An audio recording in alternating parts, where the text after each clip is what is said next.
marketer in a conference room staring at a dashboard says, "The CTR is up, the conversion rate is down," and slams the laptop shut.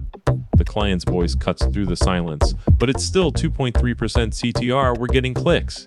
This isn't just bad data. It's a feedback loop that's broken before it even started. They're optimizing for platform metrics instead of business results. They're buying clicks from people who don't want what they're selling. And the CRM says nothing. The numbers don't lie, but they're lying to themselves. This is AI Lead Generation Agency Marketing, the show about building scalable lead generation systems that actually convert. I'm Mikey, and today we're talking about the quality feedback loop, how to close the gap between clicks and qualified leads. Because an ad that brings in 100 unqualified leads isn't just a waste of budget, it's a failure dressed as success. The core idea is simple. Your ad platform only knows what you tell it. If the platform only sees a CTR spike and not how those clicks translate into real salespeople wanting to call, you've optimized for the wrong thing. The feedback loop is your way of teaching the system to care about what matters: qualified leads, conversions, revenue. You don't just look at clicks, you look at who's clicking and whether they're ready to buy. Start with integration. Connect your CRM data directly to your ad platform. That means feeding in lead quality scores, how often they open emails, if they're actually interested in the product. Use that to inform where you spend more, where less, because a lead from a specific segment might cost $5 and convert at 15%, while another costs $10 and converts at 1%. Your system learns, and it's not a guess anymore, it's a real-time decision engine. Next, test offers like you test headlines, not just variations, but full offer structures that get tested in isolation. A free audit can filter for intent better than demographic targeting. A no-contract trial might convert more than a 20% off deal. Test them all. Track what happens to lead quality and cost per qualified lead. If the system tells you that one test gave you a 40% higher qualified lead rate, that's not a small win, it's a full-on competitive advantage. And match your creative to the landing page experience exactly. If the ad says free audit, then the page better say free audit, not enter your credit card for a free audit, not sign up for a free trial and get our premium content. If they don't match, you're not just confusing people, you're breaking the feedback loop. The one rule that matters. Every ad must have a measurable outcome tied to lead quality. The system only learns if it's getting real-time data from the CRM about what leads convert, what leads don't, and what causes the difference. If your feedback loop isn't tracking qualified lead rates or conversion in the CRM, then you're just guessing.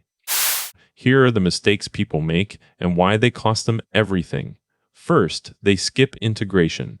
The whole point of a feedback loop is to feed real-time data back into the system. If your CRM says this lead qualified, but your ad platform never sees it, you're running blind. You can't teach anything that's not listening. Second, they treat creative and offers like separate things. Offers are the filter, not just a part of the funnel.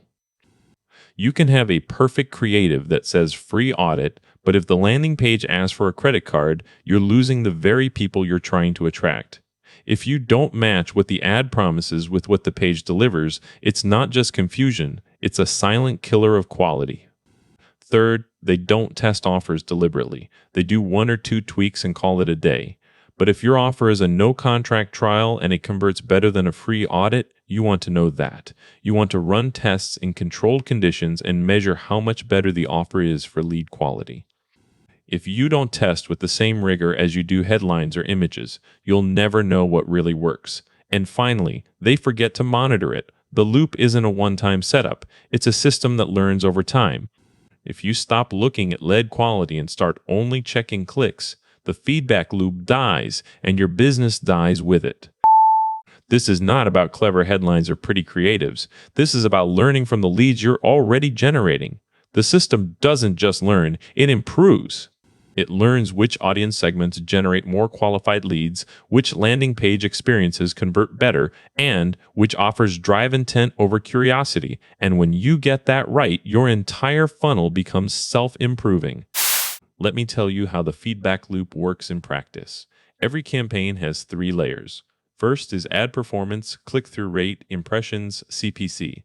These are important, but not enough. Second is landing page experience. What happens after someone clicks, whether that page delivers on what was promised. Third is CRM data. What happens once the lead comes through? That's where you find out if they actually converted or just clicked once and forgot about it. What happens when these layers don't talk to each other? The platform thinks all the clicks are valuable because they're driving CTR, but your sales team sees a flood of cold leads who never talk to anyone. So what do? You connect them. Feed CRM data into the ad platform so that every new lead is tagged with its quality score. If the CRM says this person opened 10 emails and visited 3 pages, the system knows they're more likely to buy. That's a real-time decision engine, not guesswork, but it has to be intentional. You don't want to just throw a few tests out there and see what sticks. You test offers the same way you test headlines or images, in isolation, with defined KPIs like cost per qualified lead, time to first contact, or conversion rate. If you're testing a free audit against a no-contract trial, your system needs to know how much better one is performing than the other. Let's say you've tested both offers for 2 weeks, and your CRM shows that the no-contract trial gave you twice as many qualified leads with 30% lower cost per lead. That data should immediately influence where you spend more money in the ad platform using those same audience segments for more of that offer. If it's not being tracked, it's invisible. Now, the third pillar is matching promises to delivery. If the ad says free audit, the page better say that too. This isn't just about consistency, it's a trust issue. If someone clicks and gets redirected to a page with a pop-up asking for their credit card, they feel scammed. They don't want to be in your funnel anymore. And you lose their data before it even starts. The reason this matters is simple. Intent drives quality. A person who wants an audit already has some interest. Someone who clicked because the headline said free trial, even if they're curious, they probably won't convert unless the experience matches that curiosity with something valuable and clear. So when you test offers like this, you're not just testing creativity or copy. You're testing which ones bring in people who are actually interested, not just browsing. The feedback loop teaches your system to identify those kinds of leads early and spend more on them and less on the ones that don't care. And yes, this takes time. You're building a system that learns. The first week you run it, you're guessing. But after 2 months, you'll start seeing clear patterns. Which audiences are more likely to convert? Which landing pages do better at filtering intent? And which offers drive quality rather than just traffic? The feedback loop is how you turn a guess into a science. It's not about getting the perfect ad. It's about optimizing your whole funnel so that everything you're putting out delivers real value. And if you're still tracking CTR but ignoring conversion rates, you're playing the wrong game. The goal isn't to get a lot of clicks. It's to get good leads fast. That's AI lead generation agency marketing. Go look at the leads that actually matter and stop buying clicks from people who don't want what you're selling.